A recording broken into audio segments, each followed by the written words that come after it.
Hey everybody, I'm Sierra. And I'm Ben. And welcome back to another episode of The Unsolved Couple, where every week Ben and I recap one of the original gateway drugs in the true crime. Unsolved mysteries. Ben is very excited to be here today. I'm so excited. He's been in a mood about this episode. Yeah. Yeah. It's been a while since you've been this perturbed. I was really just irritated with this episode. So some background information, like right after we recorded last week, Ben and I both looked ahead about what was coming up, and we both saw the same thing, that there is, spoiler, another prospecting story. And Ben says, you can have the prospecting story, I'll take the other two. Okay, fair. So I sit down to watch it, and I'm watching it, and I'm watching it, and I'm watching it. And it takes up like close to 30 minutes. Yep. And it involves a lot. And so I said something to Ben, like, this is not just your typical other couple of like treasure hunting stories we've covered. This has got some crazy things attached to it. And so Ben says, okay, tell you what, I'll take that. You cover the other two mysteries. We'll call it good. Well, Ben today regretted his decision greatly. Yeah. Here's what I'm mostly upset about. Okay. First off, I hate the story. Yeah. Second off, we were super busy this week. It's been a week. Yeah. I was busy at work. We were busy at home. Yeah. And I didn't get a lot done. Mm-hmm. It's Sunday. Mm-hmm. It's my day off. I only like to record on Sunday. I don't like watching and researching on my day off because this is a chore. And I don't like chores on my days off. I was irritated with how much. Aren't you guys glad to have like Ben back, like OG Ben? Because I feel like the last several recordings you've been. Have I been too happy? I can change that. Trust me. That is easy. This episode did you dirty. Yeah, and I hate the story. I hate the way they tell it. I hate everything. My hatred for this show in this episode came so strong, so fast today. And the two stories that I'm covering, I'm excited to tell you about. I went insta angry. Insta angry. Yeah. Okay. Anyways. So Ben's going to be in rare form tonight. Or I guess I should say old Ben is back for tonight's episode. Or today's episode, whenever you guys are listening to this. It's nighttime for us just because, and I will say, full disclosure, we've been really good about recording kind of like early afternoon when I feel like we're both kind of at peak performance. This is an after hours recording. So after hours. Yeah. Ben and I it's been a long week. We are both deliriously tired, and so this might get a little silly goose action going on. Silly goose? What, are we talking to children here? What's going on? So we're going to be recapping. It's season 1, episode, 24? 24. This is the last episode of the season. Season finale. Yep. Yeah. Summertime Next break. week, we're going to be bringing you guys season 2. Next season. The next season of The Unsolved Couple will start in 1 week. We'll start in the springtime. No. All right. Yeah. But we're going to season 2 already next week. Big deal. It feels like it was just yesterday that this little Amazon box showed up at our house full of recording equipment. It actually doesn't. It doesn't feel like it's yesterday. Okay, but we're going to, if anyone watches this alongside the podcast, we are going to be doing it in a slightly different order, simply for the fact that since I'm telling 2 stories and Ben is telling 1, Well, I will go first, even though in the episode, the first part is just the prospecting story. Okay? Okay. Does that sound good to you, babe? Yeah. Yeah, anything sounds Ben is good just right trying to, about like, now. he either wants to just get, do you want to just get this over with your storytelling? Yeah, I just want this done. I want it over and done. Okay, I want to put this in my rear view mirror, and I never want to see it, talk about it, look at it, or hear about it ever again. okay. I'm excited to talk to you about the prospect because I originally thought was going to do it. I did some research on it. Wonderful. Wonderful. That's wonderful. Okay. I'm excited. So the first story we're going to tell you guys about is Carrie Lynn Nixon. Okay. 16-year-old Carrie Lynn Nixon lived with her family in Abel Forks. I am 98% sure that's how it's pronounced, but I could be wrong. It's spelled A-U space S-A-B-L-E, which to me sounds like Abe's Stable. But when everyone said it on the show, they said Abstable Forks. So if anyone's from that neck of the woods, I apologize for getting it pronounced wrong. But I can tell you that it's in the shadows of the Adirondack Mountains. Adirondack or Adirondack? Adirondack. Okay. What did I say? Adirondack? Adirondack. And all I know that word is from the chairs in our backyard. Not the mountains. Not the mountain. I didn't know there was a mountain range. Did you know that there was a mountain range named that? I did. You did? Yes. Is that because you went to New York that one time? You were in upstate New York. No, You learned this. This is a fact that you learned in school? This is the thing. I've been pretty clear that my knowledge is not great. I will at least give myself this, that I had heard of the Adirondack Mountains. Before this, if you had asked me where they were, what state, I couldn't have told you. Okay. I just had Did you heard of know that that's where the chair got its name from? Did the chair come first or the mountain range? I'm pretty certain the mountains came first. I'm pretty. And here's the thing. Pretty Full honesty, I confident. didn't do any research on this, but I would love to know why the chairs are named after the mountain range. Okay. That I don't know. I don't know either. So this is in New York. The population at the time of this story was 3,000. What is it now? 590. Wow. Wow. But I want, at the beginning of the story, it's very imperative that everyone knows how small this town actually is. I grew up in a town of 3,000 and everybody knows everybody, but this was a very tight-knit community. Yep, exactly. So this is known as a family-friendly community. Violent crimes are extremely rare. In fact, Unsolved Mysteries tells us that anything even like slightly out of the ordinary attracts everybody's attention. Small town gossip. Small town gossip. But in 1987, the town was stunned when a young girl, Carrie, mysteriously disappeared. So we find out that she was an above average student, so she was doing good in school. She was the pitcher on her high school softball team.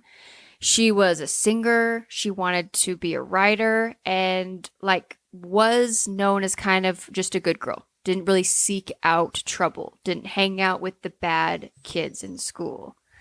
So on the evening of June 22nd, 1987, and I actually just side note, I looked up the sunset for that day because it's pitch black in the reenactment. And growing up on the West Coast at 9 o'clock at night, it's still light outside. In the summertime, it's still very light outside. So I was but it said that sunset that day was 8:30.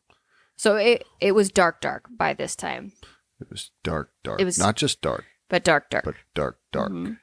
So Carrie left her home to run an errand for her father. His name was Gary. She was headed for Thomas Country Store. I actually looked up the history of this store because the guy that owns it was a wild crazy man who had a great reputation of like just being a hoot and being a very frequent bar goer. His memorial he passed away a few years ago. His memorial was wild. His obituary. It was fun to read, but he owned the store in this neighborhood for a long time. I don't think that it's still there today. But this like little neighborhood grocery store was a few blocks away from her home.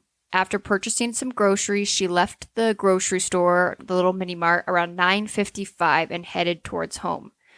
She walked the same familiar path along Palmer Street, and around 10:05, she said hi. She had a little casual and greeting with a neighbor.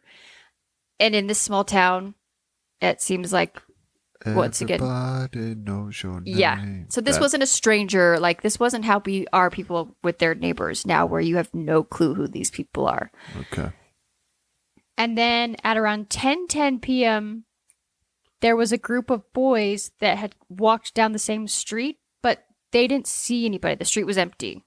So somehow within that 5-minute window of 10:05 to 10:10 and only 700 feet from her house, this young girl disappeared. Vanishes. Yeah, that to me, like as a mom and as just like as a female, this is terrifying. To be 700 feet from your house, like that's like a 1.5, 2-minute walk from your home. Okay. Yeah.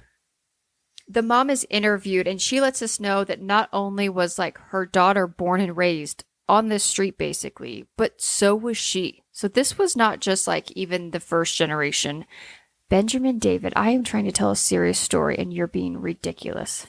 I'm not being ridiculous. He keeps taking his glasses on and off. I took them off once. I'm putting them But when back you took on. them off, you gave me funny eyes. You were squinting at me. Just to see you. I wanted to see your beautiful face. Stop. You have to pick whether you want them on or off because it's distracting me. So she also grew up in this same community. Okay. So once again, they're very well known in this neighborhood. And she's interviewed and she tells us that she woke up in the morning and her daughter's bed was empty. She immediately reports this to police, and upon her making this phone call, the entire town sets off right away. There's helicopters, there are dogs, there are search parties going on. The National Guard were out there. Yeah, the state police. Yeah, so local police took this very, very serious. They were on it immediately. And we do get 2 different interviews. We get an interview from the local police detective, and then we get an interview from the state. And I'm going to give grace to the state detective because I don't think he held on to this theory for super long. I think he was just saying it because they had to say it's an option. Yeah. And it doesn't seem like the local police took that option very serious, but it's the typical thing that a teenage girl could choose to leave, or not choose, but that's considered being a runaway, right? Yeah. So the New York state police detective tells us that she wrote several letters to some friends. In them, she indicated that she would like to live in Hawaii, Florida, or California. What teenage girl doesn't have those 3 places on her list? And she stated at least twice that she just wanted to leave this tiny town, but she always noted in those things that she said when she turned 18. And so he kind of wonders or throws out the theory at the beginning of this, is it possible that she's ran away?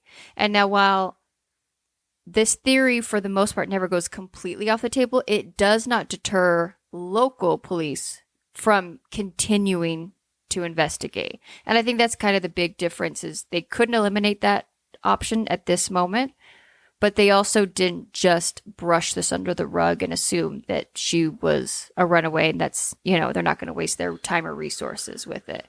Yeah. However, and I'm going to guess probably because the captain that's interviewed, I believe he was local to this town. He theorizes right away that Carrie was abducted. He notes that she was dressed in sweatpants. Her dad had given her $20 for groceries, and I want everyone just to hold on to their pants real quick, because for a whole bag of groceries, what did it cost? $3. $3. You can't even buy a candy bar. I can't even buy a loaf of bread for $3. Yeah. And that she had left with the groceries and the change, right? And he says that if she was a runaway, she likely wouldn't have done any of those things. She would have been dressed better. She actually had some cash in her room that was still there. It was worth more than the $17 she had in her pocket. Yeah. So he believes immediately that she is the victim of a kidnapping. Well, and yes, yeah. Everything points. Why would you? He even says, why would she even offer to go run this errand for her dad? Yeah. And then even go halfway through with it. Yeah. And then decide at that moment with her bag of groceries. Yeah. And $17 of change in her pocket. And a pair of sweatpants that she's going to take off. And 700 feet from her house where she can probably see her house almost. Yeah. Decide, you know what? Now's the time. Yeah. Let's do it. On my way to Hawaii. I haven't yet. I've been thinking about it.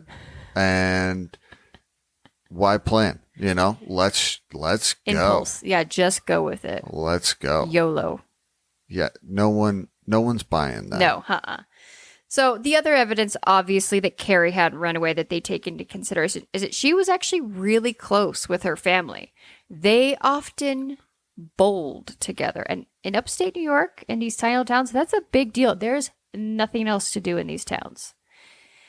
She pointed to just being in a happy relationship with her parents. Both of her parents do not believe that she ran away. They really genuinely believe that somehow she had an encounter with somebody that night on her way home and that she was likely taken. So real quick, we get Robert Stacks back on the show, and he says, was Carrie abducted? Did she run away? Questions that we need to have answered. But by the winter of 1987, the investigation has reached a dead end. In November, New York State Police received a letter from an anonymous writer in Flint, Michigan, that told them, look for Carrie Lynn Nixon in Etowah. No, I don't know how to pronounce this town either. Eutawville.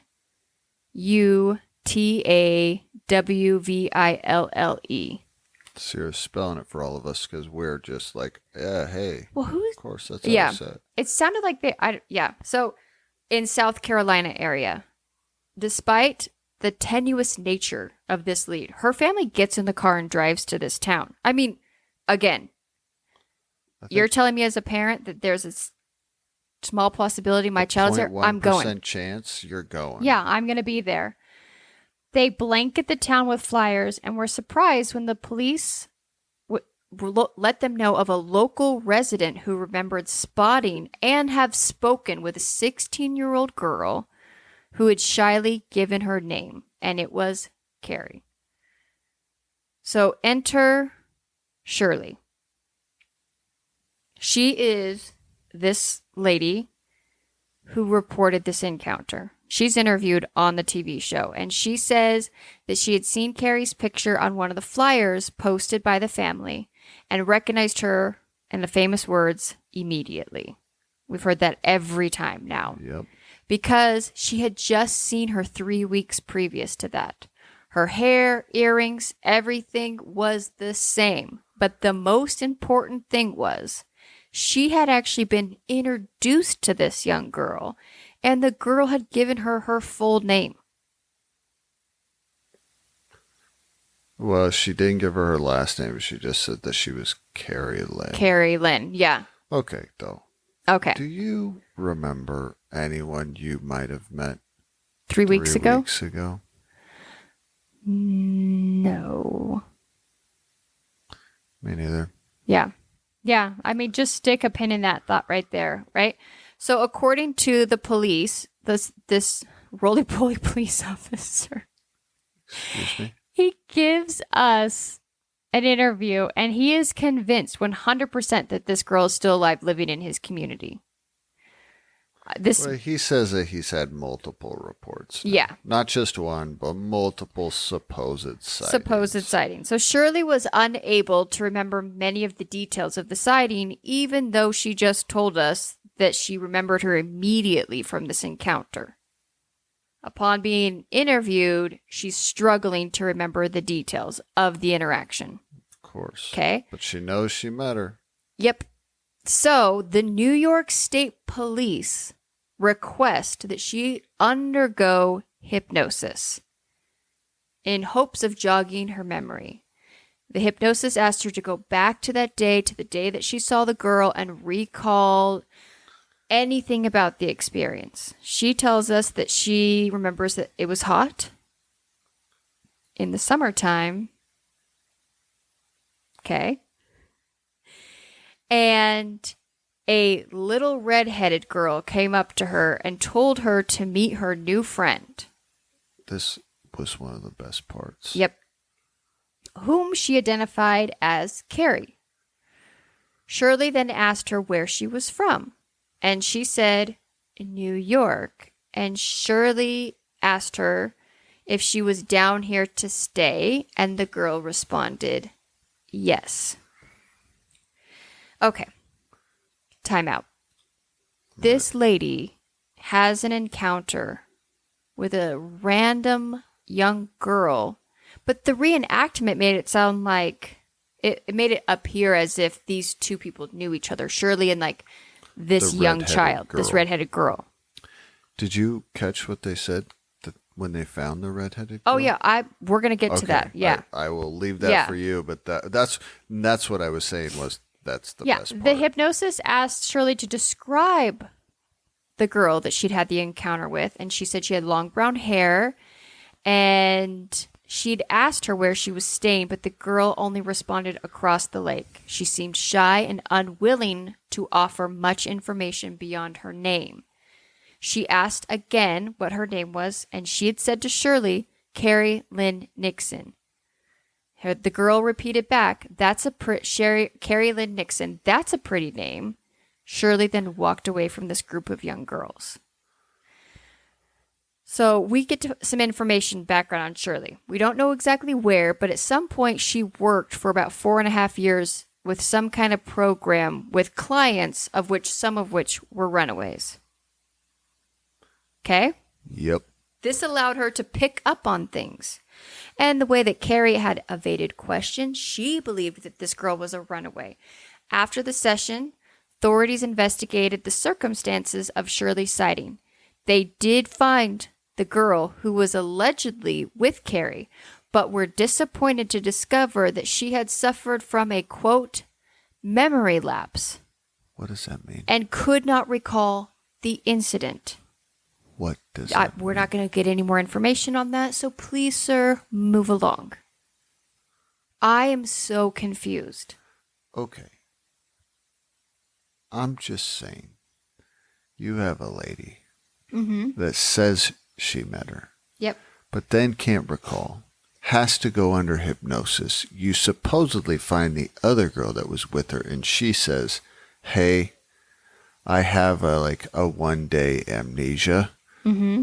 I don't remember that incident. This girl was probably so caught off guard. Can you imagine being like a 10-year-old and the police coming to you and be like, hey, a month ago, you were at a lake with a friend. What was her name? Yeah. I'm just saying, I think at this point you can maybe say this isn't a credible lead. Yeah. That's all I'm saying. Yeah, I agree. I think there's enough to say, hey, I don't think so. Yeah. So call me crazy. They fail to find any other confirmed sighting from this town. So once again, we're at a dead end. Sure are. They conducted over 1,500 interviews. Not just in this town, but they're talking about the whole investigation. The whole investigation, and examined over 200 unidentified bodies. I'll give it. They put in the They work. put a lot of work into this. They still have no idea where she might be today. Okay. Enter part 2. Enter Sierra's favorite part. Yes, this is when two worlds that I would have never guessed are going to collide. Two worlds of Sierra's childhood. Of my childhood, yep. Are about to come This together. case had frustrated police and devastated, obviously, Carrie's family. Who was the anonymous writer? Fair point. I mean, but I guess one thing I've learned being a true crime enthusiast, people love to insert themselves into And crimes. they love to say things. Yeah. And they're douches by doing this. They I will say, put these things out there. yes. I don't know if the lady that did the thing, I don't know if it was intentional. I'm talking about the person but that the phone wrote the calls and the false leads and the letters and stuff like that. I'm not talking about that lady. Yeah. This lady. I think that lady was more of the feel the need that I want to help, and maybe I can kind of recall a situation that might lead to something. I don't know. Yeah. But so, oh yeah, and then we find out too that in a strange development, Unsolved Mysteries themselves receives an additional 2 letters claiming that she is somehow in the same area from the same handwriting. So obviously this person was trying to insert themselves into a situation. A terrible person. Yep. As the investigation drags on, Gary and Kathy begin to give up hope of ever finding their missing daughter. But that all changed in March of 1990 when a family friend saw a video of a concert given by the popular group New Kids on the Block. That's right. I might have even had this video because I had a VHS tape.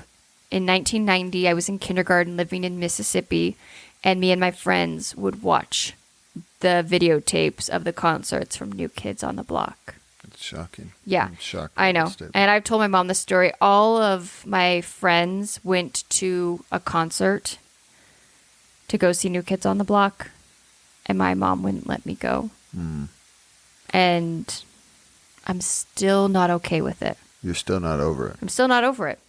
Yeah, I can tell. Yeah, so on June 5th, 1989, they filmed their, quote, Hanging Tough Live concert in Los Angeles, California. Among the crowd of teenage fans, a friend saw a familiar face, a girl that they believed was Carrie. They immediately showed this video to the parents, and they could not believe how much this girl looked like their missing daughter. They rewound it over and over and over again. And this was a struggle moment for the mom. You can tell she's interviewed. This tiny little spark of hope that you never probably give up on has just had a little bit of wood added to this fire. With this, and I will tell you, they show us the picture, the side by side. A still shot of the videotape, and then a shot of Carrie. It is insane how much they look alike. Well, I will say this: the face one shape. thing, she has a very distinct chin. Yeah, she has like a little bit of an elongated chin, and a very like longer jawline. Yes. Yeah. And we get a side shot of this girl. It does look very similar. Even the nose shape looked similar. The hair color is very close. Yes. Yeah, I mean, obviously, you can imagine a VHS still shot in 1990 is not very clear. So it's still not great. Yeah. But what you can see. There's at least enough to be like, this is a possibility, as crazy as it sounds. Well, and this was my thing, too. If someone showed me a video and my kids were in it. Yeah. And let's say I knew my kids were in it, I'd be able to pick out my kids, right? Yeah, I think that's a good point to be watching a crowd of thousands of teenage girls. I would most likely be able to find my child. Someone tells this parent, hey, I think this is your daughter, and you see it. I guess what I'm saying is the parent says, I think that might be my daughter. They're probably the best person to be able to look at something and say, that looks a lot like my daughter. Yeah. Yeah. And so the mom is interviewed again, and she's very well aware that this absolutely could not be her daughter, but that they look enough alike that she's trying to figure out who that girl in the video is. Yeah, the mom is not 100% convinced, but she thinks it's possible. Yeah. Enter the most dreamiest man ever. I guess he was a boy at the time. And my little elementary school heart went aflutter. You know what, Sierra, your 39-year-old heart went aflutter today when you watched it, or the other day when you watched it. I know got it did. like all excited to see these boys you got up all there. blushed face. You were. It feels a in little it. weird saying that because I don't know how old these boys were when they were in this band, but I am now almost a 40-year-old woman. So, but I was in first grade at the time. So the math is mathing. Members of the band, New Kids on the Block, unfortunately don't recognize the girl in the crowd, which I thought was a funny question. Can you imagine interviewing a celebrity and be like, hey, do you know that random person yeah, out of the thousands that was at your concert? They unfortunately don't know who she is. Shocking. But they wanted to make a personal appeal on the TV show. And with stars in my eyes, Jonathan Knight comes on the TV screen and says that he is asking this girl, assuming that it's Carrie, to call the police and explain her situation. Then his brother Jordan, not as cute as the other one, so asks. That wasn't your. That wasn't heartthrob. no. Jonathan was my. But Jonathan was your heart. Yeah, he was. Yeah. Ask viewers if they'd seen her at the concert or see her out in public to contact the police and let them know where she is. Kathy said that they need to find the girl in the video, this is the mom, to see if it was Carrie. And if she's not, then they could at least move on and close that door. But this has now opened up some more hope for them. And she reminds her again that she loves her daughter and she just wants to talk to her. This mom doing these interviews. It's sad. It is, because I think for mine, I think she had a younger sister, but this was a very close family. So, just for everyone to know, November 1990, investigators are able to locate the girl in the video alive and living well in California. However, she's not Carrie. Not Carrie. Her name was Lynette, and she was later interviewed on some news TV show. Yeah. All right. Are you ready for your update? That's kind of where it leaves us. Yeah. I kind of already know, and it's sad. I know. So, in January 1994, we get a break when 29-year-old Robert Anthony Jones is identified as a suspect. He had been arrested for 4 bank robberies, which were committed in Northeast New York and Maine between 1987 and 1993. In September of 93, he pleads guilty to the robberies as well as a firearm charge. In December, he's sentenced to 15 years in federal prison. While being questioned about the robberies, the wife, her name's Teresa, told police that her husband had confessed to killing Carrie shortly after the incident of the missing girl. The wife, Teresa, pleads guilty to aiding and abetting at the robberies because she was the driver in the driveway car. Getaway driver. Mm-hmm. Huh? Shockingly, she wins the Mother of the Year award because their 2 children were in the car at the time. Couldn't find a babysitter, I guess. That was wild to me. I mean, with the caliber of these people, I guess that shouldn't be the line that I'm surprised at, but, you know. I guess you're thinking that these people, they have some type of morals and standards somewhere, and then you're surprised that they'd cross those. I guess I don't know. Maybe I give people way too much credit when they become parents, but apparently not. Yeah, I think you do. Mm-hmm, probably. So... While awaiting sentencing, man, you've had a rough one today. Silly goose. I am tired. Goose. She persuades her husband into confessing to the kidnapping and letting the police know. So he agrees to do so in order to get his wife a lighter sentence. Yeah. I guess there's your chivalry's moral. Not dead, right? I guess. What? This was the weirdest plea agreement I have ever, that's insane to me. But whatever. I think the police just wanted to know what happened. Clearly. In 1994, his attorneys contacted authorities and said that he had information on the case.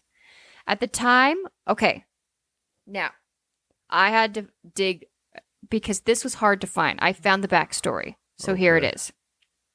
At the time of Carrie's disappearance, Jones was 23 and living in Bar Harbor, Maine, with his wife and children. On the week that Carrie had vanished, he had returned to his hometown, which was the same town Carrie was living in. So he was back home visiting.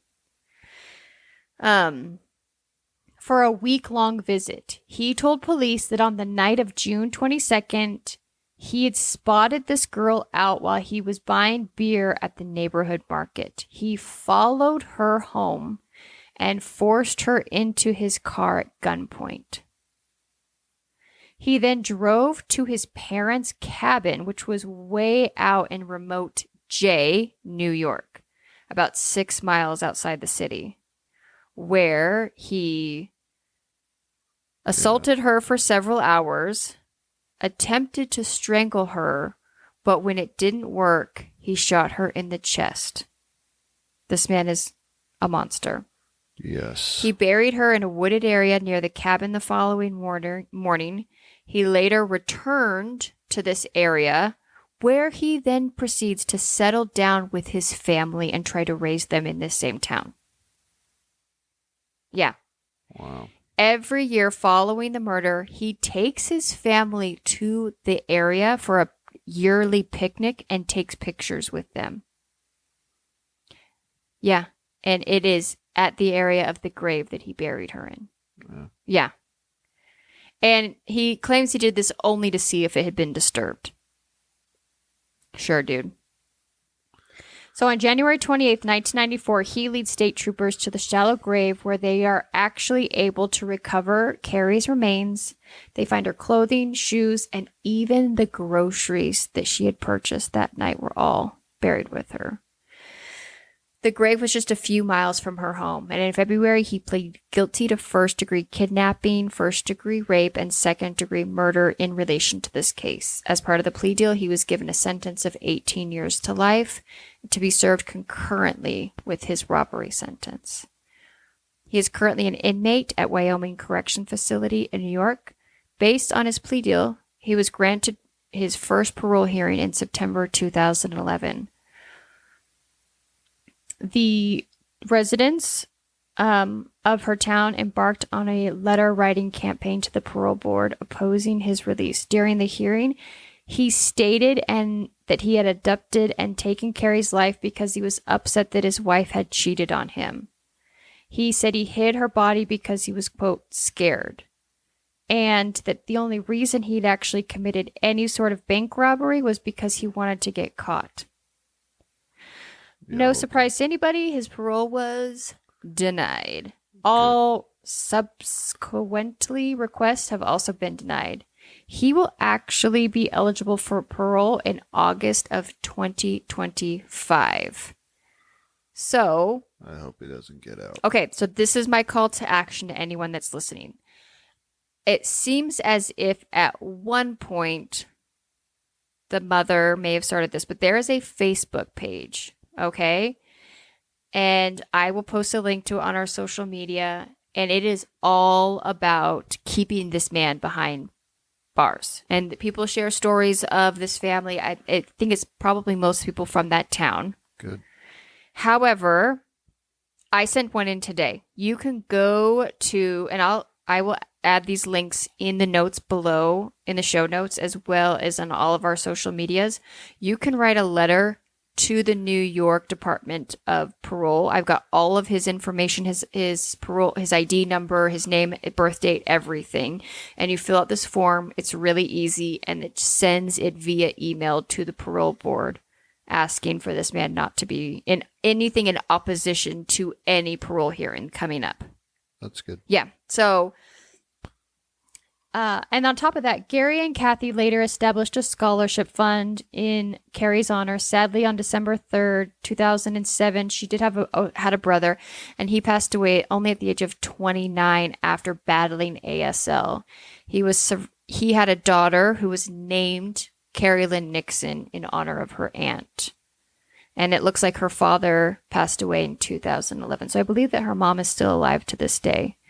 So yeah, I'm going to put all of that information, and I encourage anyone to, to take the literally 5 minutes to write a letter to keep this man in prison, because that is one thing that not only this family, but this entire community that this man hid behind would like to still see happen. So really heartbreaking story. Took a sad turn. It did take a sad turn. I'm sad that we had to mix New Kids in on the Block with this sad story, but it just is heartbreaking. Okay, Ben, do you want to tell us about $1 billion treasure? No. Okay, but you have to. No, but you asked. Okay, so I'll just say, Ben, you may now tell us about $1 billion treasure. And 3, 2, 1, go. Okay, I'm gonna tell you how Unsolved Mysteries told it, and then we'll kind of get into the little. We're not gonna. Here's the thing. We're not gonna get this.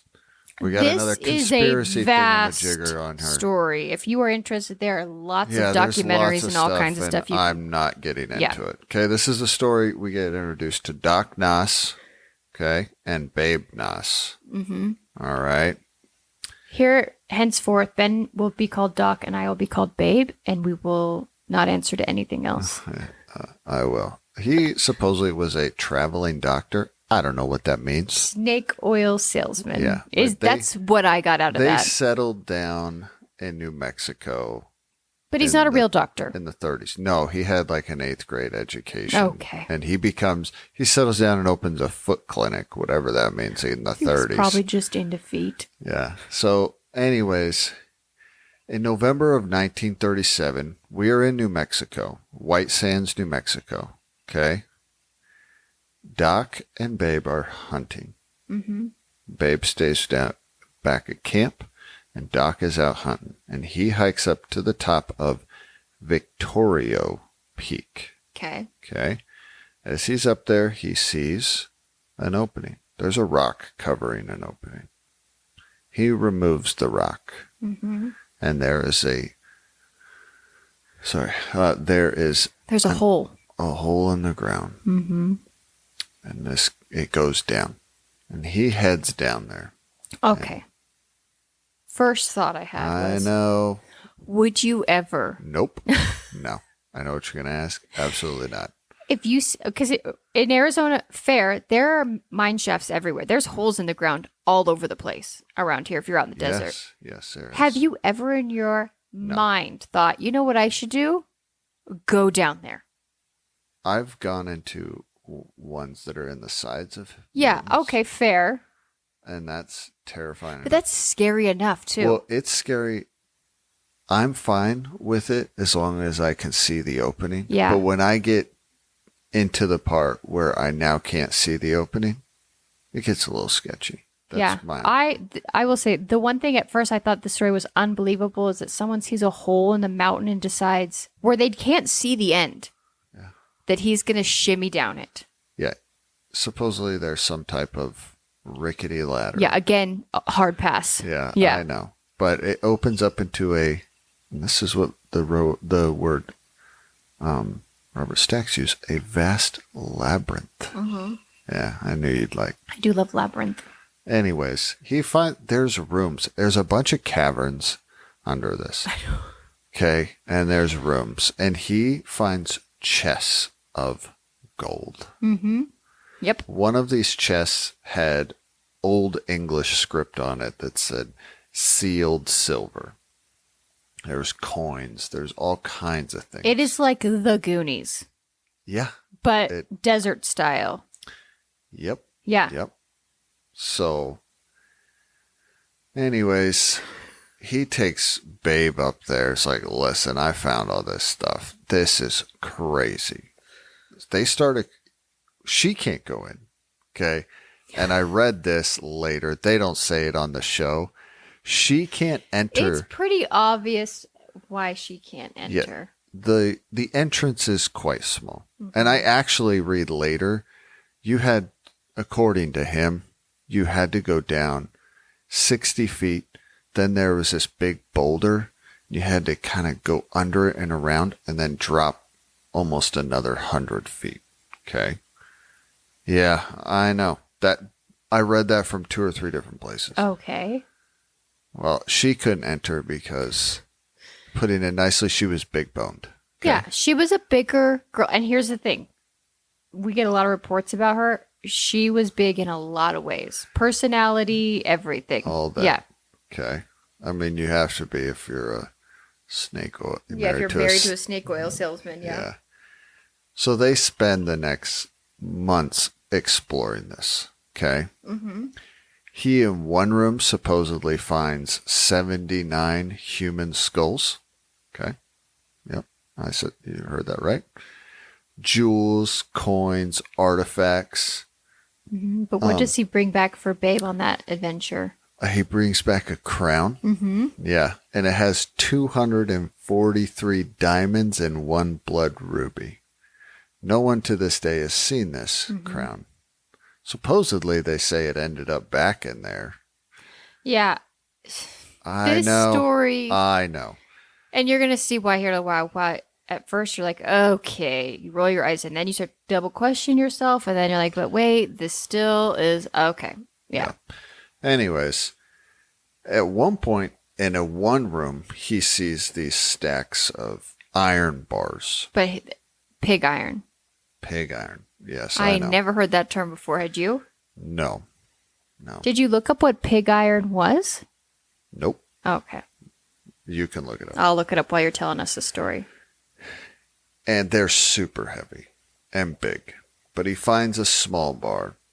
And because Babe says, I want you to bring up one of them pig irons. Pig irons, yes. And he doesn't want to because he's more focused on these coins and a crown for his love, you know. But he decides to bring one up, and he brings it up, and he says, that's the last one I'm bringing. I ain't bringing that up again. It's too heavy. It's too heavy. Drops it down. Well, it scratches on the rock, and guess what they see? Gold. They see gold. It gets sparkly. Yeah, Doc says there are 16,000 bars down there of gold. Okay. Okay.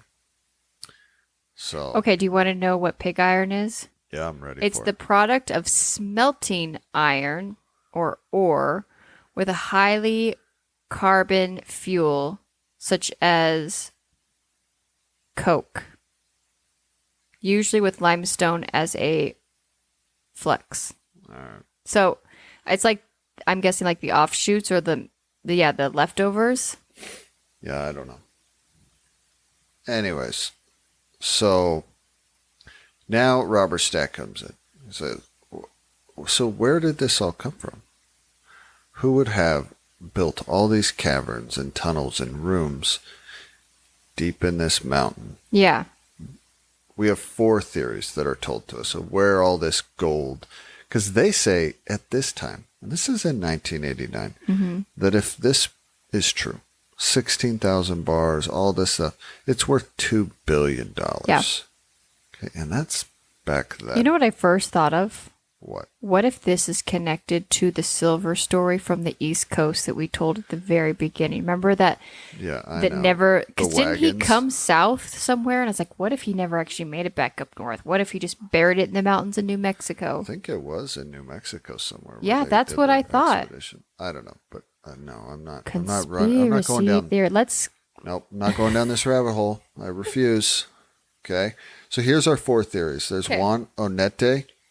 He's a Spanish colonist. He supposedly founded New Mexico, and he was rumored to have come across a bunch of Aztec treasure that he might have. Aztec gold, cool. This was in like the 1600s, okay? Perfect. Then there's a Catholic missionary named Father LaRue. He supposedly operated gold mines in the area in 1797. Yeah, that's a weird one. Okay, yeah, I know. And their third theory is it's Maximilian, who was the emperor of Mexico. He supposedly was run out of Mexico before he was assassinated, I guess I think they said 1868. Sometimes in the 1860s, He was on the run, and he took all this treasure into the United States. I guess this is a story told. Yeah. And then hid it and buried it somewhere in the U.S. Okay? Okay. And then the fourth theory is that an Apache tribe, which I actually listened to a podcast on this, the chief that they said that this could be, Chief Victorio, that they had raided stagecoaches coming from California. To me, that makes the most sense to end up with that much gold, because I can't imagine transporting that in one fell swoop. They had hid it in the mountains. So they'd gathered up stashes of it and had it going on. Yeah.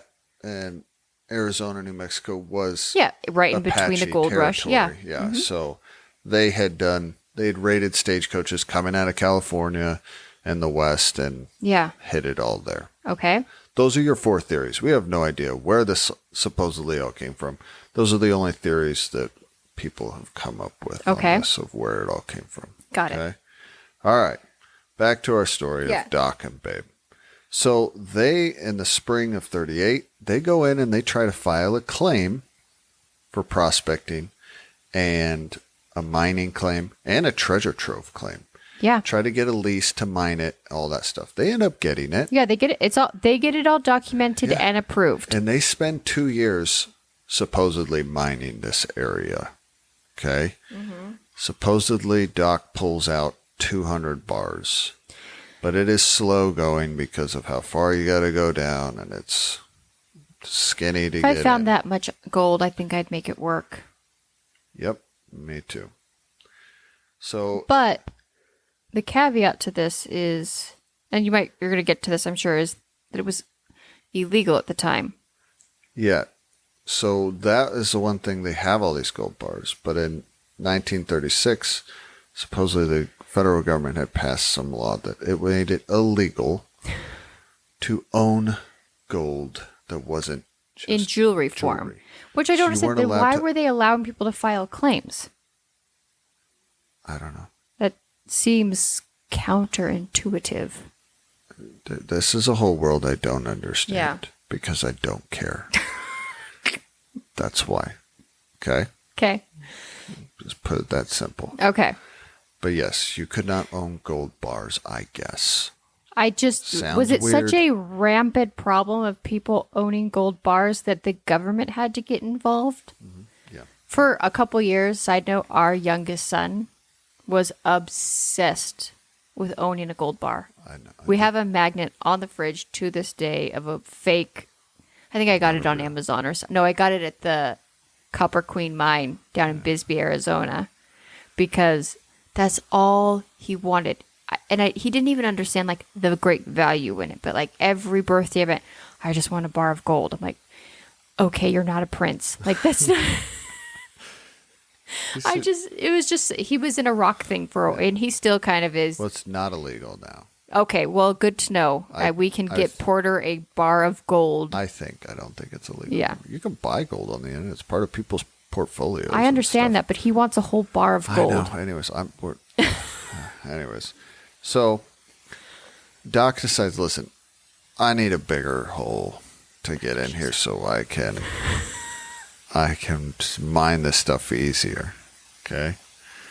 So he hires an expert with dynamite. Oh my gosh, this story is. Hold, please. We have to get the cat. Okay. Cat has been acquired. We are back. Okay. Anyways, we got to move on here. He hires somebody to help blast a hole. And Babe tells us they paid him 8 gold bars to do it. Okay. That's what Babe tells us. Because Babe had done an interview, and I found out it was supposed to be for 60 minutes. Oh, really? Yeah. I think. Okay. And, she died in 1979. Yeah. But they used little excerpts from that. But I do love that they hire an expert. They pay him in gold bars. Soon to be acquired gold bars. But Doc and him get into it. Yeah. Because Doc knows better than the expert. Well, Doc didn't want him to use so much dynamite, and he said, no, that's what you got to use. Yeah. Anyways, they blast it, and it caves in. Mm-hmm. And he's not able to get to his gold. Also, they tell us, Doc is super paranoid. Everything he's bringing out, he's supposedly burying all over the desert in different places and is hiding it and all that. It was wild to me. Yeah, I know. So it doesn't make any sense. I agree. He's trying to hide all of it. He's burying it in different places, under telephone poles and out. I'm like, okay, why would you do that? I don't know. He would supposedly bury it and then put a different colored rock. I'm like, oh yeah, that's a great idea. Okay, but he had supposedly pulled out. I can't find my keys. Can you imagine if I buried a bunch of gold bars? We'd never find them again. I know that. I know. That's why I wouldn't allow you to do that. So he then spends the next 10 years, 9 years, trying to sell these gold bars on the black market because, again, you can't own gold bars. You can't just sell them. So he hooks up with a guy named Charlie Ryan. Supposedly, he's supposed to sell 51 bars and split the money. Yeah. Charlie Ryan supposedly has. There's way more to this story. Yeah, we are giving you into it. Briefest of notes on this. Yeah. And Charlie Ryan says, hey, I'll be back in a week with the money, whatever. Well, Doc is afraid. Listen, he gets paranoid again. Yeah. And I say this was in 1948. Yeah. So he's caved out. He's trying to get back in his thing. He can't. He's trying to sell what he has, whatever. He's afraid that Charlie Ryan is going to double cross him and keep the money for himself. So then he hires this random guy named Tony Jolly to go out with him and help him rebury the bars. Why? I don't know. To move the bars to different places. And Tony Jolly helps him. He says he saw up to 110 bars. They interview. Yeah, he's interviewed. Tony Jolly. Yeah. Okay. Well, Ryan shows back up on March 5th, 1948. There's an argument that ensues. And Ryan shoots and kills Doc. We see a picture of it. It's pretty remarkable. Yeah. As in the fact that he shoots him as he's running towards his truck. Yeah. And he falls over in this very like when a dramatic female falls onto a bed with her arm under her forehead. Yeah. He lands like that on the truck. This wasn't in the thing, but he went to the trial for that and was acquitted. Are you serious? Yeah, because Ryan said they got in an argument. He said he was going to kill him. And then he was running to his truck to get his gun. And they believed him. Okay. That Doc was going to get a gun. Okay. Out of his truck, and he fired in self-defense. Okay. I don't know. Anyways, that's a side note. Okay? So now Doc's dead. Doc's dead. What's her name? Babe. She continues to try to dig. Babe and the kids are out there digging. Are trying to get back into these caverns with all this gold. That technically they do have a claim on. They still have their claim on this. But in the 50s, I got multiple different dates, but around 1952 or 1955, there's the White Sands Missile Range. Yep. Out there. And it was actually already out there. Yes, it was already out there. But all of a sudden, they then expand the scope. Enter the U.S. government.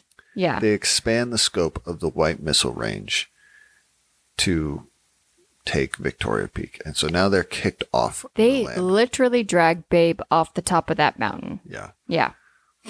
Okay.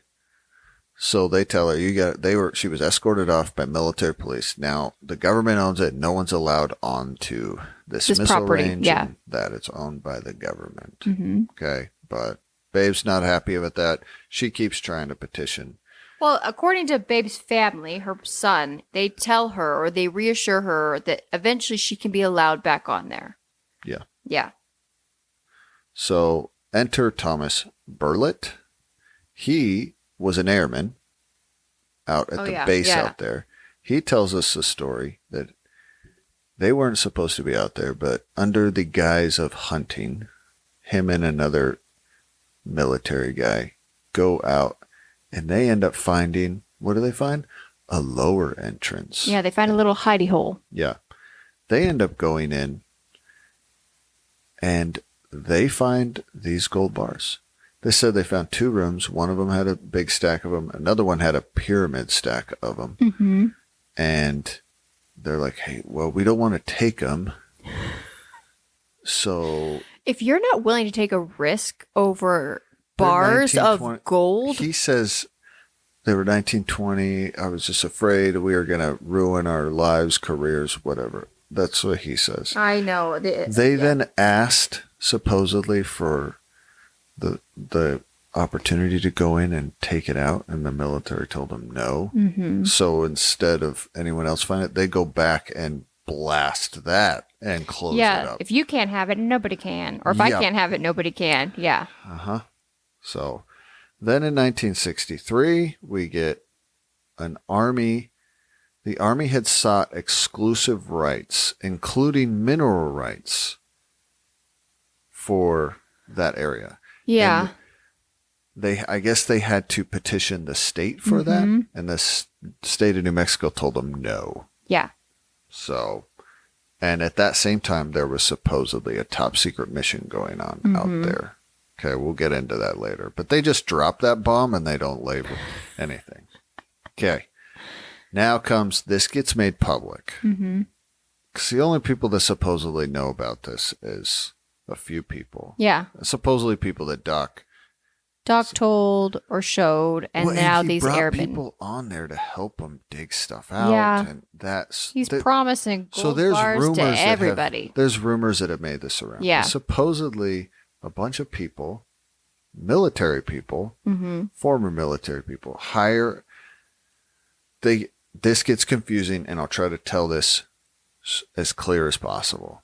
They hired a lawyer, F. Lee Bailey, to petition the military for these rights and that. They want their rights back to the claims and the mines and everything. Well, these people that hired this lawyer are trying to get claims to this also. Right? Well, he petitions the attorney general. It all gets denied. But for some reason, they don't tell us why, this gets brought up in the Watergate scandal. Yeah, that took a turn. And here's the thing. I still can't figure out why it gets brought up with the Watergate scandal, but it does. But the whole reason I'm telling this is this then blows up into the public. Now everyone knows about it. Everyone hears, wait, you're telling me that there is billions of dollars worth of gold in the mountains in New Mexico. Yeah.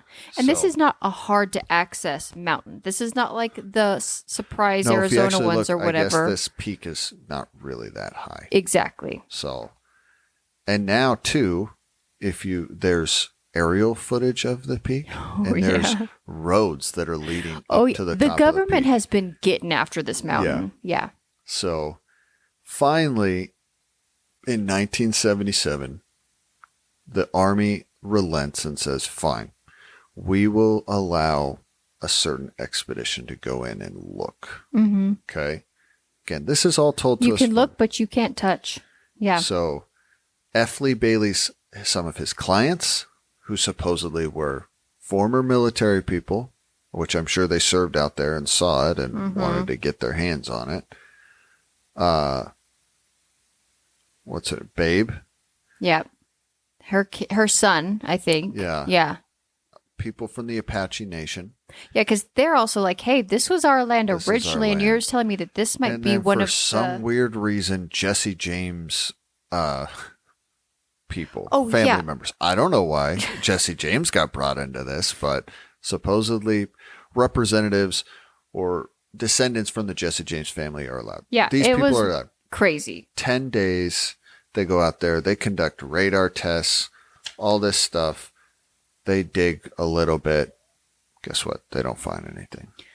Okay. Yeah, that was weird. We don't get a lot of information on that, just that they found nothing physical, but that they had tested that there might be gold there at one point or something. I don't know what that meant, but no, he says it appeared that his radar test showed that there was caverns. There was caverns. That's what it was. Yeah, He doesn't know. They can't get to They him. can't get to him. And Yeah. also, Norman Scott was out there too. He supposedly is a professional treasure hunter. I want that job. Professional. I want to be a professional at something that you actually never succeed at. Sorry, I just bumped the mic because I'm dying. That is so funny. Yeah. We got another self-made professional. I'm a professional leprechaun hunter. Exactly. Yeah. You never have to find one, but you can be a professional at You it. can hire me. Yeah. Yeah. Because I actually read things that he has been hired multiple times, never found anything. Shut but up. he thought this was probably the most reliable one. The one that the government's already mapped out for you? Yeah. Okay. Okay, yeah. So this is where Unsolved Mysteries leaves us. Because at the time they're petitioning for something, and Unsolved Mysteries says something like, if It they're was- able to get in there, we will be there to film or Well, something. because I guess now Babe has passed away. Yeah. Her grandson, whose name is Terry DeLonis, because he's interviewed throughout this. Terry DeLonis is now trying to. He technically still owns the family claim on this. And fair.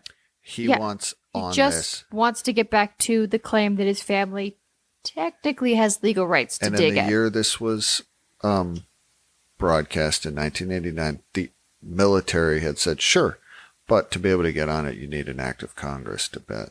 So he was petitioning, and a representative from New Mexico was actually bringing it forth. I did think that the representative from New Mexico brought up a fair point. Yeah. He's like, we don't want the gold in the mountains, but if they're found here, the tax revenue off of that is sizable. That was the governor. That was the governor. Okay. Yeah, he got interviewed right at the end. And Yeah. he's like, yeah, the Sure, family great. should be able Yeah. to. It's going to be great for taxes. He Okay. literally says that. We'll be able to tax it. Okay. So that's where Unsolved Mysteries leaves us. Okay. All right, you ready for your update? Yeah. No gold's ever been found. But is it still owned by the government? Yes. Okay. All so, right. In fair point. So let me give you Okay. the few things I found. Okay. First, let's start with Doc. Okay. Okay. It is rumored he was a con man. Yes. He actually been arrested multiple times. This whole story with Ryan, Yeah. there's more to that story. He'd actually hired this guy, and Ryan supposedly invested $28,000 to help excavate and do stuff on it. Yeah. He felt he'd gotten cheated out of that money, and that everything Doc was telling him was just a ruse. There's a lot of people saying that Doc was telling these stories for people to invest in his dig and all that. That's and then where he was taking making the money this from. money. It was a huge con. Now, Oh. I'm just saying that's the rumor going around. Okay.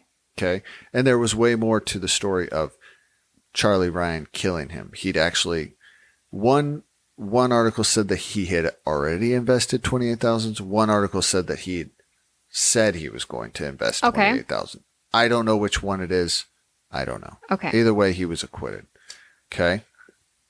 That's Doc. After the cave-in, Doc runs away, disappears, and comes back years later with a new wife. He just left Babe to the wind. So that 9 years, supposedly he was trying to sell it on the black market, it really was. He was off. We have Gallivanting no around. idea what he did, Yeah. where he was, but he finds, He comes back with a wife? yeah. Yeah. So this grandson is not Doc's grandson. It's Shut actually, up. yeah, it's the grandson of Babe, but he actually has no blood.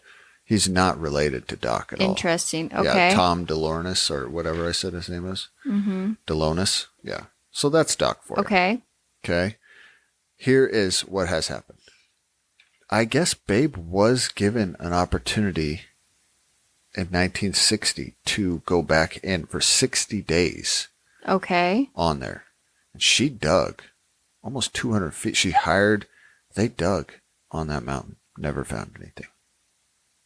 Okay. Okay. So she was allowed back on before the 1977, after the Watergate thing. Didn't find anything. From 1992 to 1996, DeLonis was granted the ability to go back on there too. Mm-hmm. He spent time. He'd raised money. He'd gotten that They went out there, never found anything. Okay. Okay. That's the last time anyone has been on there. Okay. So it's been 30 years since anyone's been on there. We still, the rumor is that in the 60s, the military went up there and cleared it out. There supposedly is a couple people that have come forward that said that they literally they were there. They were members of the military. Yeah, I read this same thing. They were members of the military that helped empty out all those caverns. And they supposedly and where was the truck supposed to be going that they were Fort like Knox. loading up? Fort Knox. Yeah. Yeah. Which is full of gold bars. And here's the thing. There is some stuff to go with that because the military built roads up to the top of this peak. For what reason? Yeah. Yeah. And there's rumors that someone had gone to Babe about that, and it caused a whole thing. Anyways. Yeah. There's at least two people have come forward. Yep. Yeah, I read the same thing. And have said, listen, we were there. I was part of this. One guy said there was only a couple military guys there and then a bunch of Pentagon people there. And they cleared that caverns out, which hence why no one has found anything. Yep. Anyways, it's probably the version that everyone's going to believe. I mean, but you're telling me that the government put its own interest above the people when they found there was gold in them hills? Just like the last one we talked about, where magically now if anyone finds gold on that one in Arizona, they own mineral rights too? Yeah, this is not surprising. I mean, whether it's true or not, who knows? But I would not be shocked that the government went in, cleared out a bunch of gold bars, shipped them off to Fort Knox, and then has now buried everybody else with paperwork and red tape to get back on that mountain. And here's the thing. There's nothing there. Yeah, and that's the thing, is there's probably nothing there. Yeah. Anyways, that's all. But if Doc's story is to be believed in any way, shape, or form, if you live in New Mexico, look under a rock or a telephone pole. Supposedly, there's 100 and something bars buried all over New Mexico area. Oh, and I will say that. They did say this. And that one guy that said that he helped rebury it, why wouldn't he have helped the family out after Doc died and said, hey, man, sorry about your dad getting murdered, but I do know where I helped bury the rest of the stuff at. He supposedly came forward later and said he went back and unburied 10 gold bars, but to this day, no one's ever seen it. Yeah. Yeah. And it's just weird. That guy just comes in randomly. And that. Anyways, if you're interested in more, Discovery Plus did a 6-part special. It's called I saw that. Lies, and Videotape.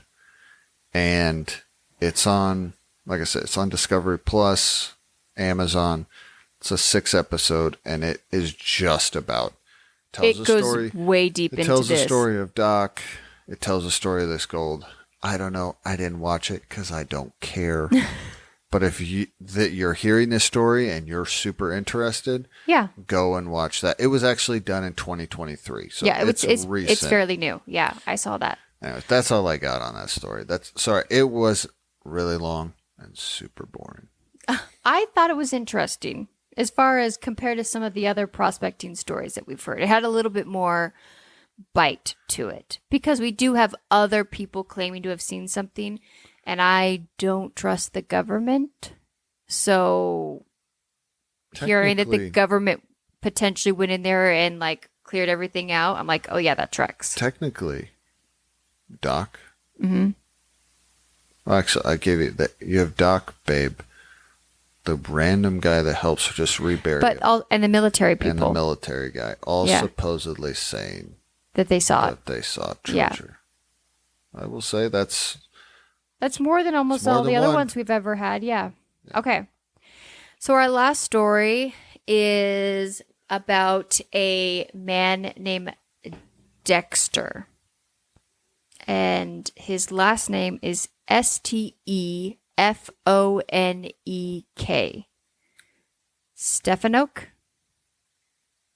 Is that close, you think? I don't know. What do you think? I don't know. In The winter of 1985, 67-year-old Dexter prepared to drive from his son's house in Corbett, Oregon. It was a farm that he'd owned there, to Wisconsin. 6 years earlier, he had retired from a paper mill in Wisconsin to take care of his wife.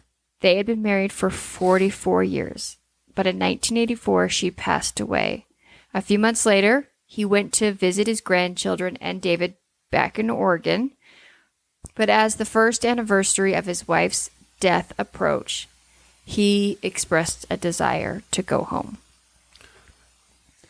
When Dexter came to visit his son David, David's interviewed during this. He assumed that his dad would be spending the whole winter with him. So I think he seemed like he was a little bit caught off guard that his dad was taking off so soon.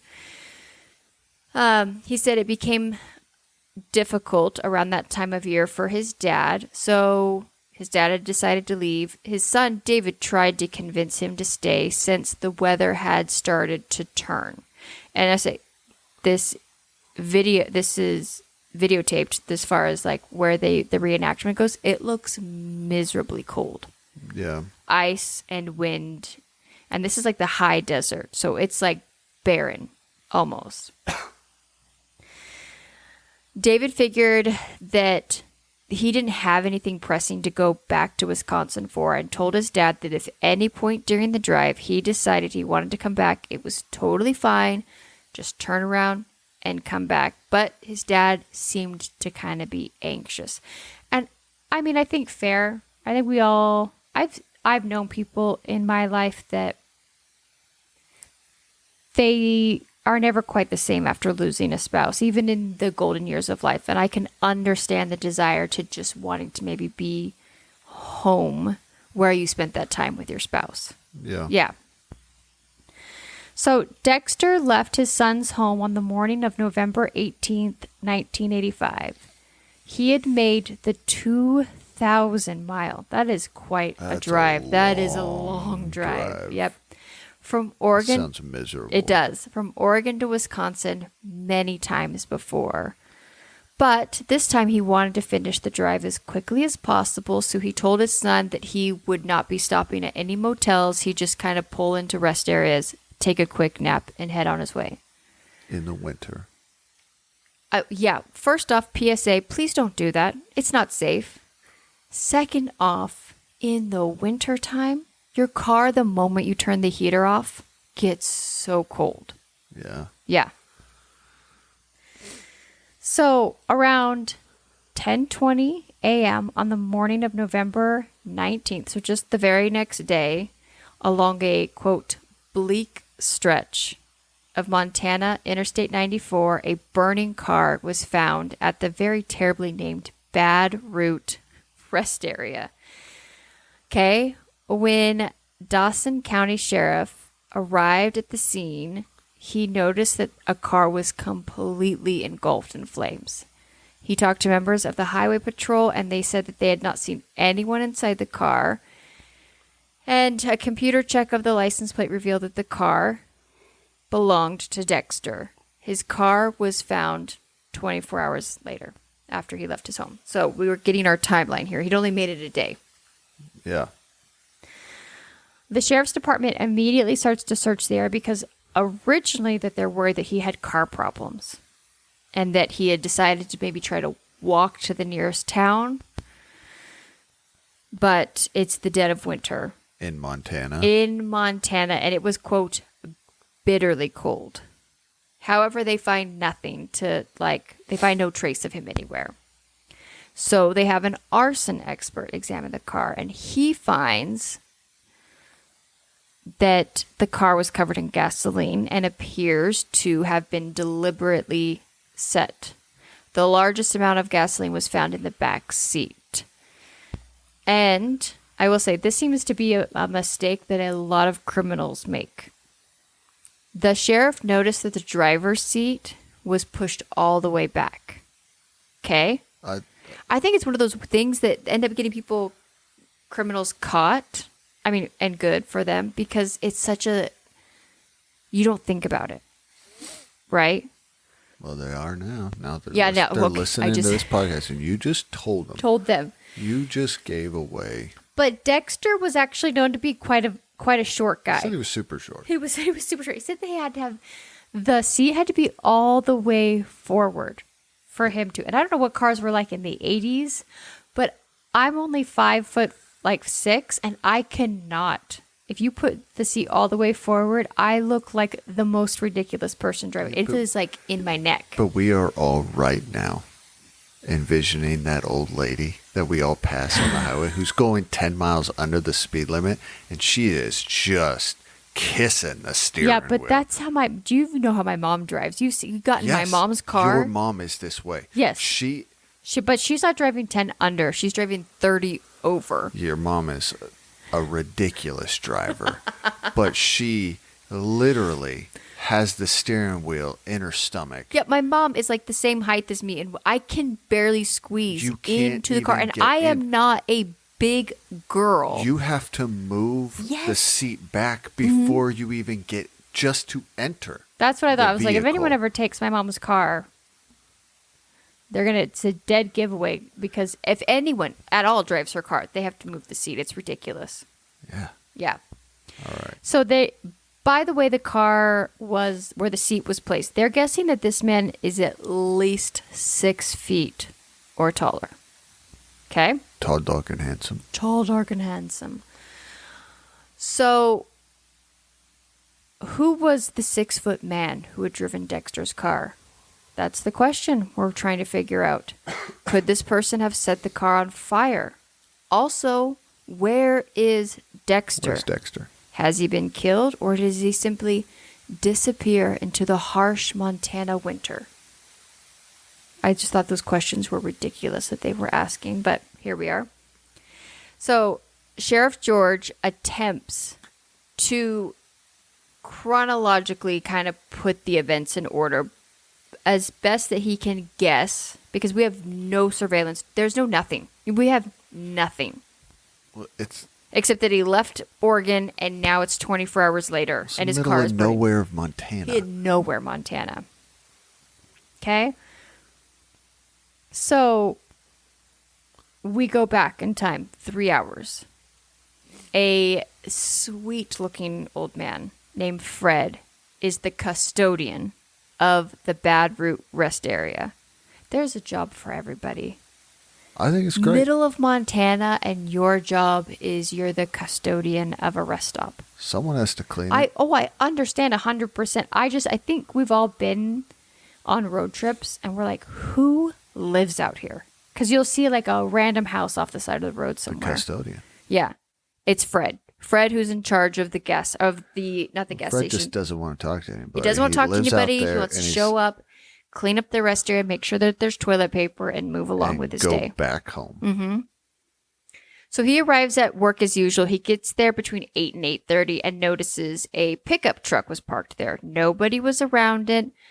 I mean, he doesn't pay much attention to it at the time. 15 minutes later, around 8:45, enter Clyde. Now, he is a Montana highway maintenance supervisor. He stops at the rest area. I'm guessing that him and Fred are friends, because he's like, oh yeah, Fred, da-da-da-da. Brought him some coffee. Yeah, brought him some coffee. They're having a quick little conversation, and he notes that it is a white Chevy pickup truck facing southeast. He goes into the utility room to talk to Fred and asks him if he'd seen anybody around, how long the truck's been there. So there was a truck there. Mm-hmm. Not Dexter's car. Not Dexter's car. At the moment, Dexter's car is not here. There's just a white and blue truck. Yep. Okay. A white and blue Chevy pickup truck. Yeah. Okay. So, and we've got 2 workers now. We've got the custodian, and we've got the highway maintenance supervisor. Fred said he didn't know how long the truck had been there. He was there when he got there. Mm-hmm. So Clyde decides at this point to take a closer look at the truck. He sees Arizona plates, walks around the vehicle, notices it's a 4-wheel drive, blue and white trim, with a cow catcher on the front. Okay, don't know what that was used for, but here we are. At the time, just a cattle guard. Okay, Like the From hitting cows? Or, no, I guess sorry, not a cattle guard. I'm thinking it's like a brush guard. Okay. But they call it a cow catcher? I guess I I never don't heard know. that term before. I never had either. But at least in the reenactment, that's what it appeared. It just to looks be, like a brush guard. Yeah. So he does, obviously, there's a car parked at, I mean, I think the biggest question was, it's the dead of winter. Why is there an empty Why truck is there an empty vehicle here? And if there is, does someone need help? Yeah. But again, he kind of walks around. He doesn't see anything suspicious, doesn't really think anything of it. It's not illegal to leave your car parked there, I'm assuming, for a couple of hours or whatever. So he takes off about 9:15 to do his rounds. 15 minutes later at 9:30, Fred is finishing up at the gas station. He's leaving and Dexter's car pulls up. The driver got out carrying 2 large plastic containers.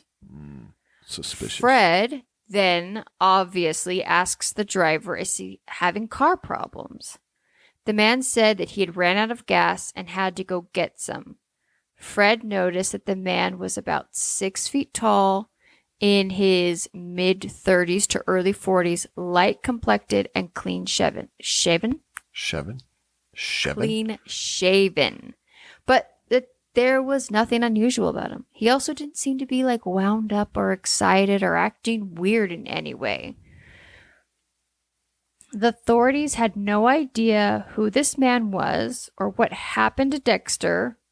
Less than half an hour later, the car's on fire. Truck gone. Truck's gone, but the car is in flames.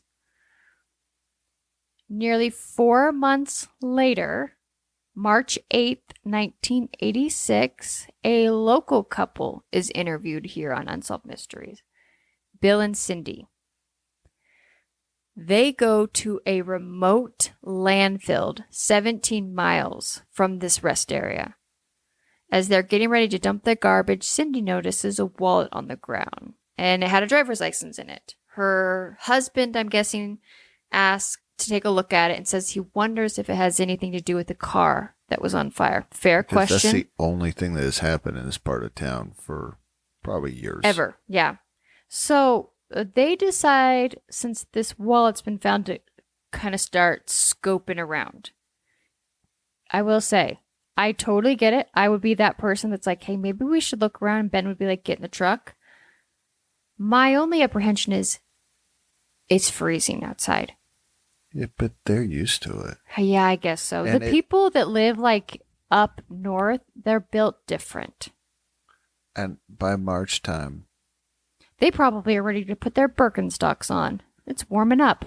It's starting to warm up. Well, I'll say, so when I went to upstate New York, it was March. Yeah. But it was cold. Yeah, and everything was frozen. A ton of snow. Yeah.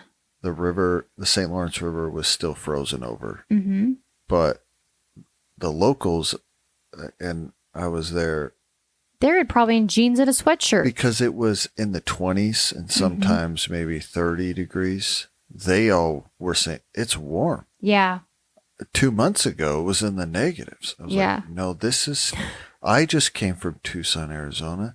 This is freezing Ben cold. is a popsicle at this point. Yeah, he is frozen so solid. I'm saying, it's March, it's warmed up. These people are probably thinking spring is right around the corner. They're probably ready for it. They probably have a t-shirt on. So they snoop around this little dump site and they find a couple things, some clothing, a suitcase. Bill notices a man's boot next to a pile of garbage. He goes to pick it up, and Ben, are you okay? When he stands up, he sees a man's foot partially hidden beneath a mattress. I bet when they were looking for this stuff, that was the last thing they were expecting to find. A dead body? Yes. Okay. Do you ever think that's what people are expecting to find? Well, if you're like me. You know what? Never mind. If I find a suitcase never mind somewhere or a bag of garbage, that's actually my first assumption, is that there's something terrible in it. Really? It's never actually happened, But I've seen things. I'm like, we're going to look in there just to make sure we're good to go. I don't have to call police. It's never happened. But yeah, I don't think these people thought that that's what they were getting themselves into. You think? So they are able to identify Dexter through dental records. Unfortunately, he had been shot in the back of the head with a large caliber pistol. There was also marks on his hands and his throat and his bruise. It believed that he had been beaten or, quote, pistol whipped. So it looks like some sort of scuffle had been encountered. So this is where things kind of get odd. The sheriffs discover that there's money in Dexter's suitcase. So robbery doesn't seem to be the motive. Yeah, I don't. Which is weird, right? Because you're at a gas station and then there's a car missing. Like, it seems what happened here. Especially usually two strangers coming together. There's got to be a reason for it, right? Yeah. So Cindy tells us that her and her husband had actually been at the landfill the week before, and strangely, they didn't see this wallet or clothing or anything else. However, based on the body's condition, the coroner determines that he had been there since the time of Dexter's disappearance. So they're theorizing that his life had been taken from him fairly quickly after this encounter. Yeah, and he'd been frozen. Yeah. 1 week after Dexter's body was found, authorities found one final clue. A small line of graffiti written in pencil in the rest area men's bathroom.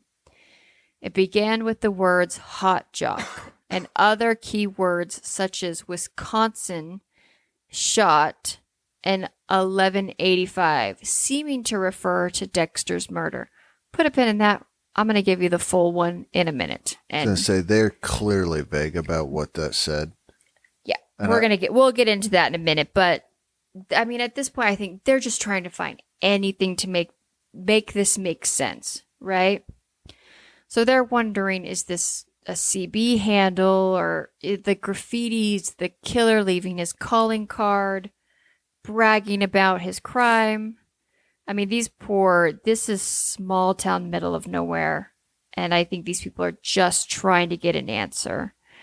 So the sheriff believes that Dexter arrived at the rest area around 7 a.m. on November 19th. He believes that the killer was already there. And he finds out that Dexter's hard of hearing. And he believes that Dexter might have encountered the killer when the killer tried to get Dexter's attention, maybe asking for a ride or to get gas, and failed, enraging this man who pulled out a gun and forced Dexter into the backseat of his own car. It's unclear at what point Dexter might have actually been killed, but authorities are convinced that the killer abducted Dexter after killing him, hid his body in the landfill, and believes that the killer returned to the rest area, doused the car with gasoline, set it on fire to get rid of any evidence, and to distract local officials so he would have time to escape. Dexter's killer is still at large, and only 2 clues exist: the description of the suspect's vehicle and the sketchy description of the suspect himself. And that's where Unsolved Mystery leaves us. That is. Yeah. Okay. Update. First, I'm going to give you the full account of what was written on the bathroom wall. Okay. Okay. In 2015, a news article released the full message written on the rest stop in hopes to try to kind of get more eyes on the story. Quote, hot jock shot wad from Wisconsin 11-85 Saturday the 3rd. End quote. Okay. So, clearly, now that we have the full story, I'm going to guess that this had referred to a different encounter that took place in that men's bathroom. All right. Okay? We'll leave that there. I'm going to leave that there. Yep. However, no leads come from releasing the full quote that was found on the wall. Investigators would like us to know that now they believe that this probably had nothing to do with the murder. Okay?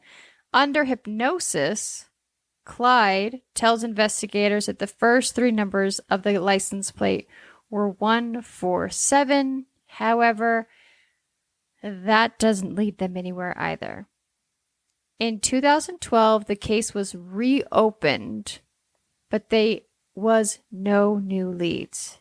Then on January 19th, 2024, Dawson County Sheriff officially announced that they believe 79-year-old Charles Gary Sullivan was Dexter's killer.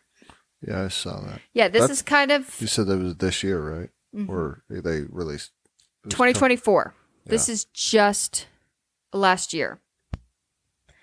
Okay, he is currently serving 50-year sentence for a 1979 murder of Julia Woodward, who was killed in Reno, Nevada.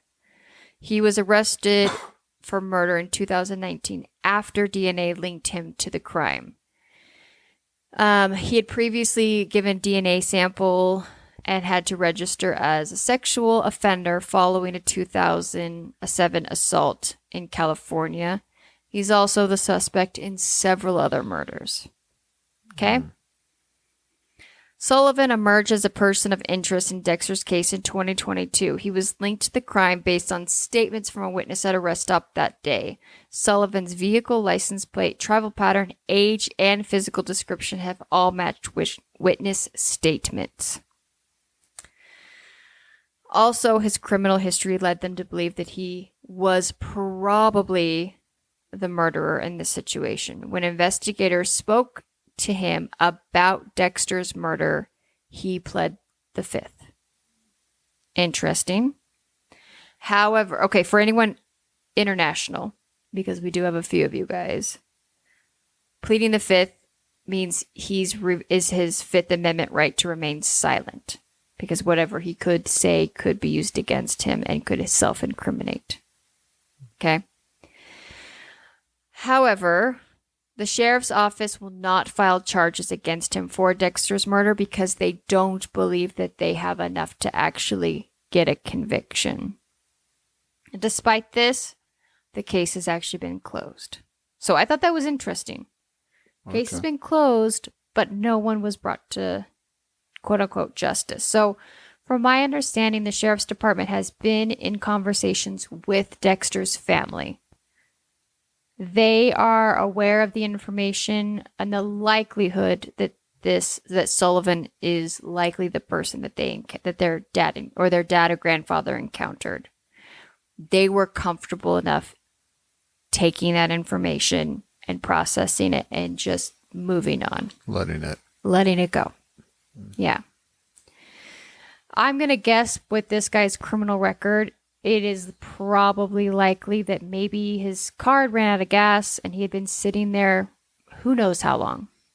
Freezing cold. He doesn't seem to be a well-balanced human being. If this sweet little old man was hard of hearing, maybe this guy tried to get Dexter's help and either he couldn't hear him or he wasn't comfortable helping him or he ignored him or told him no. And this guy, clearly unstable, lost his temper. Maybe he dragged him out, beat him up, shot him. I don't know. And then just tried to cover it up. He doesn't seem to be a very rational human being. Clearly. Yeah.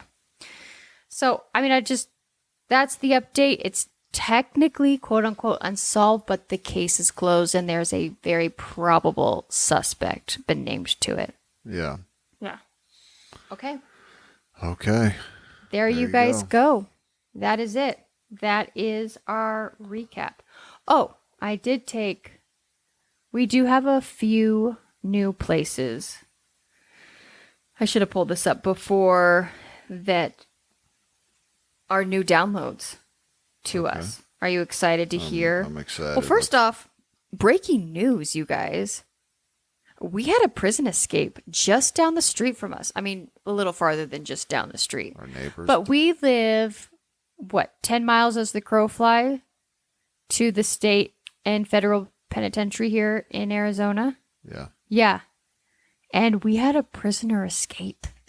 He was caught. He was caught. within 5 Yeah. or 6 hours. Yeah, he didn't get very far. I think, in fact, they only found him like I think he was found like on Kolb Road or something, or Rita Road, right up the way. So, but I just thought, true crime happening. We've covered several prison breaks before. Yeah. Yeah. Okay. So, Detroit, Michigan. Heyo. Never been there. Have you been to Detroit? No. Okay. Johannesburg. Oh gosh. Guten. Gauteng. No clue where that's at. Well, But there you hey. go. But hey-o. Carpentersville, Illinois. St. What'd you say? Mary's, Did you say- Georgia. Bonnie Lake, Washington. Saskatoon, Saskatchewan. Sketchawatchika? Saskatch. Why do you keep spelling it? I don't know. Don't spell it. Okay. And then Alabama. Just Alabama. Just Alabama. The whole state. Land O'Lakes, Florida. Is that where the butter comes from? Land O'Lakes butter? It's got to be the same place. You ask me these questions like, why would I know where butter comes from? Some people have random facts in their brain. I have 0. Rathendrum, Idaho, and Torrance, California. Okay? There you go. Welcome. Are you ready for our word of the episode? Oh, yes. What's the word of the episode? I do love that you... So when Robert Stack was talking about Victorio Peak, he described it as craggy Craggy? Craggy slopes. Craggy slopes. Okay. Did you look up the definition? No, why would I look it Oh, up? I thought word of the day meant you were going to like... No, I'm not going to look it up. I don't care. Okay, I think you should next I just think it's I never heard that word used. Craggy? Craggy slopes. I don't even know what you... I think craggy is like a descriptive. It sounds like what a pirate would say. Arr, it's very craggy over there, matey. Really? That's what you came up with? That's what I came up with. Was pirates? Yep. I'm sticking to it. All right, you stick to that. All right. So before we get to our question of the day, question of the episode, your guys' quick reminder that we are a small independent podcast. We do everything in-house. And the best way you can show your support. Let's just be very clear. Okay? Okay. Sierra does all the work on this thanks, podcast. babe. She does all the marketing. She does all the editing. You do all the uploading. I actually really love this podcast. She does everything. This I is my literally just baby, show up. I'm and I the love it. co-host. She's the host. Okay. Well, So we're all both these the things- co-hosts, but if you guys could just, if you like this podcast, if you love it, if you leave a rating and review wherever you stream, it does go a long way. We are competing with like big mass produced that already have millions of followers. So Hey, we got LA, New York, and Detroit. we do. Okay. And Land O'Lakes. And Lando. And Lakes. Shawashika. And Wherever that's at. Saskatchewan. We're international now. All right. But if you could leave us a 5-star rating and review, it does a ton. And it also makes Ben and I both very giggly and happy every time it happens. Yeah, I guess so. Giggly. Giggly. Can't you just picture it? And then the other thing is follow us on social media. I actually do have a lot of fun on Instagram and TikTok making silly little videos. So we're on Instagram and TikTok as Unsolved Couple Pod. We have a Facebook discussion group, Unsolved Couple Podcast, where I post weekly things about each episode so we can talk about them and discuss. And we're also on YouTube now, and I've started uploading YouTube shorts, so you're welcome. You're welcome. Are you ready for the question? Yes. Okay. Okay. It's fairly simple. 24. Nope. We were born in 85, so in the 90s and the 2000s, there was a lot of trends in fashion, specifically, and styles. Is there some sort of thing, whether it's a fashion or a trend or a style or whatever, that you experienced or embraced during that time frame that you could banned to never be allowed to make a comeback, or you hope that it never makes a comeback? Does that make sense? That ban? Yeah, that you can't come back, or that you're just like, man, I hope we never see this trend again. Ooh. And it can be anywhere. 90s, so it could elementary school, junior high, high school. That is like, we do not need to ever see that again. Do you want me to go first? Yeah. Okay. Go ahead. Since I've had some time to think about it. I never want to see micro thin eyebrows come back. Now, in all fairness, okay, did you have in the early 2020s... Did you have the micro thin eyebrows? Well, hold on. We'll get to that. In the early 2020s, we had like the uber big eyebrows made a comeback, right? They were... I mean, the Kardashian brows were humongous. I don't follow all eyebrows. The women can agree. But if you look back at like the hot girls of the early aughts, so when we were high school age, Christina Aguilera, Britney Spears, all of them had frosty color eyeshadow on and just the most pencil thin eyebrows. And I went to beauty school, and at the time that was the trend, and people would want me to wax their brows as skinny as possible. I never want to see those come back. It doesn't look good on anyone. No one can pull it off. But no, I never had micro thin eyebrows because I always had this fear of like over waxing or over plucking my eyebrows that they would like never come back. So no, I never, I mean, they were thinner than they are now, but they were never micro thin. Okay, so that's just one like kind of weird, and anyone that looks back at pictures that's a little nod to the 2000s fashion, because we made a lot of mistakes. Gaucho pants, they don't look good on anybody either, but I don't know what that is. But, yeah. So I would say a couple. Okay. Things. And I don't think this is going to come as a surprise to most people. The Jinko jeans. They should never. Oh, they're already back, nope, babe. No. I hate to tell you, they are back. I actually looked at ordering a pair a few weeks ago. Divorce. That's the line. That is the line. Divorce. I will not go out in public with you if you wear those Dang jeans. it. I was seriously looking at them. I had the best pair of Jinko jeans when I was in 5th grade. They had a green alien on them, and I wore them every Friday night to the skating rink. So, Jinko jeans can't come back. Okay. Okay. And with that caveat, skinny jeans should never come back either. I know that was later. But you're talking about skinny jeans for men. Men. Oh, I love you in skinny jeans. I was going to say, I will happily not wear skinny jeans again. I wish that's the only jeans you could wear. Anyways, those two things. Yeah. Well, here's my other one that should never come back. Frosted tips. I also think I've seen... I don't care if you've seen it. It's just... I've seen some happenings.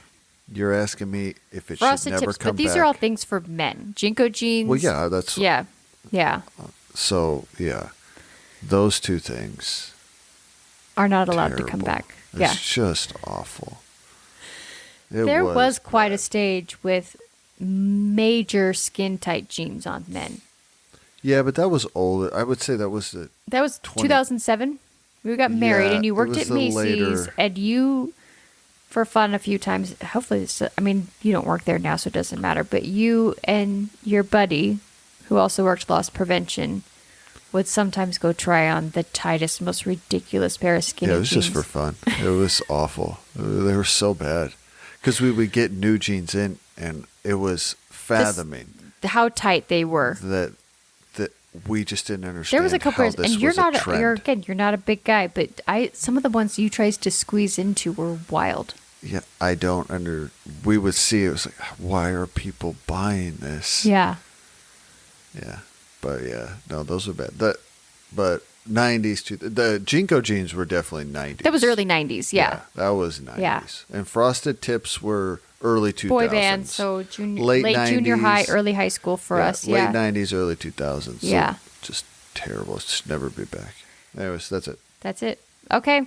Well, we'll leave you guys with that, with your 90s and 2000s nostalgic fashion choices that we're all very grateful that social media wasn't a thing back then and smartphones didn't exist. Thank goodness. I know. All right, we'll see you guys here next week where Ben and I recap another episode from Unsolved Mysteries. Okay, bye.